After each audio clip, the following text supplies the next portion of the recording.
पिछली वीडियो में दिखाया गया था कि छू येन टैंग शेंग को डिवोर्स देने का कहती है। टैंग शेंग कहता है कि मेरी इजाज़त के बगैर तुम डिवोर्स नहीं ले सकती, तुम्हें अपने डैड के बारे में सोचना चाहिए। मैं इतना पावरफुल हूँ कि तुम्हारे फैमिली के साथ कुछ भी कर सकता हूँ। छू येन कहती है कि डिवोर्स लेने के अलावा हमारे पास और कोई चॉइस नहीं। मेरे डैड जेल में हैं। मैं सबके सामने घुटनों के बल बैठ गई। मैं तकरीबन मरने वाली थी। अगर हमने डिवोर्स नहीं लिया तो मेरी वजह से गू फैमिली बदनाम हो जाएगी। टैंग शेंग कहता है कि इस बारे में तुम्हें सोचने की जरूरत नहीं। मैंने मौत की सजा को खत्म करने का वादा किया था, लेकिन मैं गारंटी नहीं दे सकता कि तुम्हारे डैड के साथ जेल में क्या होगा। छू येन कहती है कि टैंग शेंग तुम ऐसे क्यों बन गए। टैंग शेंग उसका गला दबा कर कहता है कि ये तो तुम्हारी मेहरबानी है। वो तुम ही थी ना जिसने मुझे और शायू को अलग कर दिया था। अगर तुम ना होती तो आज मैं और शायू एक अच्छी लाइफ गुजारते। छू येन कहती है तो दो मुझे डिवोर्स और हो जाओ शायू के। टैंग शेंग कहता है कि तुम मुझसे बचना चाहती हो। खैर, कम से कम तुम्हें तब तक इंतजार करना होगा जब तक तुम अपना अटॉर्नमेंट नहीं कर लेती। मेरी प्यारी वाइफ, मैं तुम्हें परसों लेने आऊंगा। ये कहते ही वो चला जाता है। छू येन को सासू माँ की कॉल आती है। वो कहती है कि मैंने अभी न्यूज़ देखा, तुम ठीक हो ना। छू येन कहती है कि मैं ठीक हूँ, आप टेंशन मत लो। मॉम कहती है कि कोई भी बात हो तो मुझसे या टैंग शेंग से तुम कर सकती हो। मैंने तुम्हारे डैड के बारे में सुना, तुम टेंशन मत लो, हम उन्हें बचा लेंगे। सासू माँ की बातों से ऐसा लग रहा है कि वो इसे पसंद करती है। छू येन नर्स से कहती है कि क्या तुम हॉस्पिटल से डिस्चार्ज करने में मेरी हेल्प कर सकती हो। नर्स हाँ कहती है। उसके जाने के बाद वो अपने बेबी से कहती है कि मैं किसी को भी तुम्हें चोट पहुंचाने नहीं दूंगी।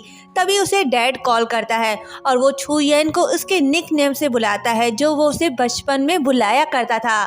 छू येन कहती है कि क्या कहा आपने। डैड कहता है कि आई एम सॉरी, मैं बहुत बुरा हूँ। इतने सालों से तुम्हारी माँ की मौत का जिम्मेदार भी तुम्हें ठहराया। तुम्हारे डैड ने इस बार बहुत बड़ी गलती की है। कई लोगों की जानें गई हैं, वो भी मेरी वजह से, और मैंने तुम्हारे साथ बहुत गलत किया, इसलिए तुम्हारी माँ मुझे कभी माफ़ नहीं करेगी।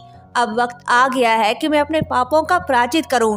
अगर तुम्हारा डैड नहीं होगा तो क्या तुम अपनी लाइफ में खुश रहोगी। छू येन कहती है कि डैड, आप ये सब अचानक क्यों कह रहे हो, कहाँ हो आप। डैड कहता है कि तुम हमेशा से बेहतरीन थी, मैं तुमसे माफ़ी मांगना चाहता हूँ, क्या तुम मुझे माफ़ कर सकती हो। छू येन कहती है कि डैड, क्या हो गया है आपको।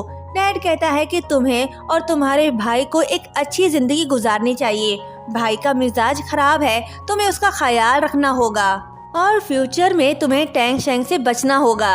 ये कहते ही डैड की तबीयत खराब होने लगती है। बाहर कोई दरवाज़ा खोलने के लिए कहता है, पर अब बहुत देर हो चुकी है, डैड मर चुके हैं। कोई छू येन से कहता है कि एम्बुलेंस को कॉल करे, मिस्टर हान ने जहर पी ली है। ये सुनकर छू येन रोते हुए कहती है कि डैड प्लीज बात करो, मैंने अभी तक आपको माफ नहीं किया है, मैं आपसे रिक्वेस्ट करती हूँ प्लीज मुझे छोड़कर मत जाओ। ये कहते ही वो जा रही होती है तो घिर जाती है। टैंग शेंग आता है और उसे घिरा हुआ देखकर उठाने लगता है तो छू येन उसे थप्पड़ मारती है और कहती है कि मेरे डैड मर चुके हैं, तुमने उन्हें मारा है, ये सब तुम्हारी वजह से हुआ है।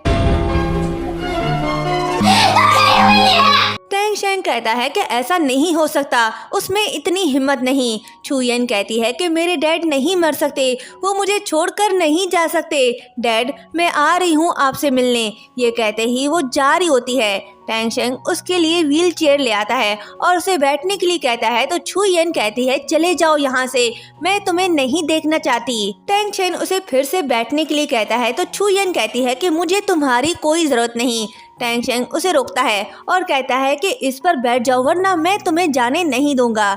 छू येन कहती है मैंने कहा ना, तुम्हें मेरी फिक्र करने की ज़रूरत नहीं, मैं डैड को ढूंढने कोर्ट जा रही हूँ। ये कहते ही वो जा रही होती है। टैंग शेंग फोर्स करके उसे व्हील चेयर में बिठा ही देता है और फिर उसे उसके डैड के पास ले जाता है। छू येन डैड की बॉडी को देखकर कहती है कि ये मेरे डैड नहीं है, वो यहाँ नहीं है, मैं जा रही हूँ अपने डैड को ढूंढने। तभी हान छिन आता है और उसे गाली देकर कहता है कि तुमने ऐसा क्या कहा डैड से जो उन्होंने सुसाइड कर लिया, बताओ मुझे।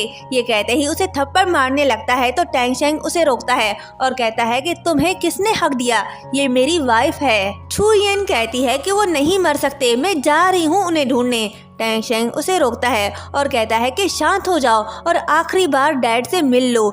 छुयन रोते हुए कहती है कि डैड ऐसा नहीं हो सकता, आप मुझे छोड़कर नहीं जा सकते, प्लीज उठो, आंखें खोलो, मैं आपको माफ कर दूंगी। उठे, मेरी तरफ देखें, मुझे डांटे, मुझे मारे, मुझसे बातें करें, मैं आपसे भीख मांगती हूँ, प्लीज मुझे छोड़कर मत जाएं। और फिर वो अपने डैड के साथ बीते अच्छे लम्हों को याद करती है। हान शिन कहता है कि अब ये सब ड्रामा करने का क्या फायदा, डैड तो मर चुके हैं और ये सब तुम्हारी वजह से हुआ। मैं तुम्हें बता देता हूँ कि मैं तुम्हें नहीं छोड़ूंगा। ये कहते ही वो चला जाता है। छुयन को फिर भी यकीन नहीं आता कि उसका डैड मर चुका है। वो डैड से कहती है कि उठो, चलो घर चलते हैं, यहाँ बहुत ठंड है। तभी टैंग शेंग चिल्लाकर कहता है कि बहुत हुआ, बस कर दो, ये मर चुके हैं। अगर तुमने ये सब बंद नहीं किया तो मुझे तुम्हारे लिए डिसीजन लेने में कोई प्रॉब्लम नहीं होगी। फिर नर्स को बुलाकर बॉडी ले जाने के लिए कहता है। छुयन कहती है कि दफा हो जाओ यहाँ से, तुम्हें कोई हक नहीं हमारे फैमिली मैटर में इंटरफेयर होने का।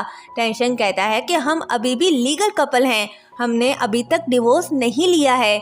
छुयन कहती है कि तुम सच में जालिम हो, मैं उस दिन को कोसती हूँ जिस दिन मैं तुमसे मिली। अगर तुम ना होते तो आज जो कुछ भी हुआ वो सब ना होता। मू फेंग जा रहा होता है तो वो नर्स की बातें सुन लेता है और उससे पूछता है कि तुमने अभी क्या कहा। तो नर्स उसे बताती है कि तुम्हारी फ्रेंड छुयन के फादर ने सुसाइड कर लिया और वो मर चुके हैं। ये सुनकर वो भागते हुए छुयन के पास जा रहा होता है। टैंग शेंग छुयन को रूम में ले आता है और उसे कहता है कि कुछ खा लो। सबसे रिच लड़की की वाइफ अगर भूख से मर गई तो मेरा बहुत बड़ा मजाक बन जाएगा और मैं शर्मिंदा नहीं होना चाहता। छुयन कहती है कि मेरे डैड को मारने में तुम्हारा कितना हाथ है और मेरे डैड ने मुझे तुमसे बचने के लिए कहा था। टैंग शेंग कहता है कि कब से तुम्हारे डैड को तुम्हारी फिक्र होने लग गई। छुयन कहती है कि तुम मेरे डैड को वापस ला सकते हो। टैंग शेंग चिल्लाकर कहता है कि वो पहले ही मर चुका है। छुयन कहती है कि हम अभी इसी वक्त डिवोर्स ले लेते हैं। टैंग शेंग कहता है कि मेरी इजाजत के बगैर ये नहीं हो सकता। छुयन कहती है कि तुमने मुझे घुटनों के बल बैठकर भीख मांगने को कहा, मैंने किया, और तुमने मुझसे जो कुछ भी कहा मैंने वो सब किया। क्या वो सब काफी नहीं था? क्या मैं तुम्हारे लिए कोई खिलौना हूँ जो जब चाहा खेल लिया और जब चाहा तोड़ दिया?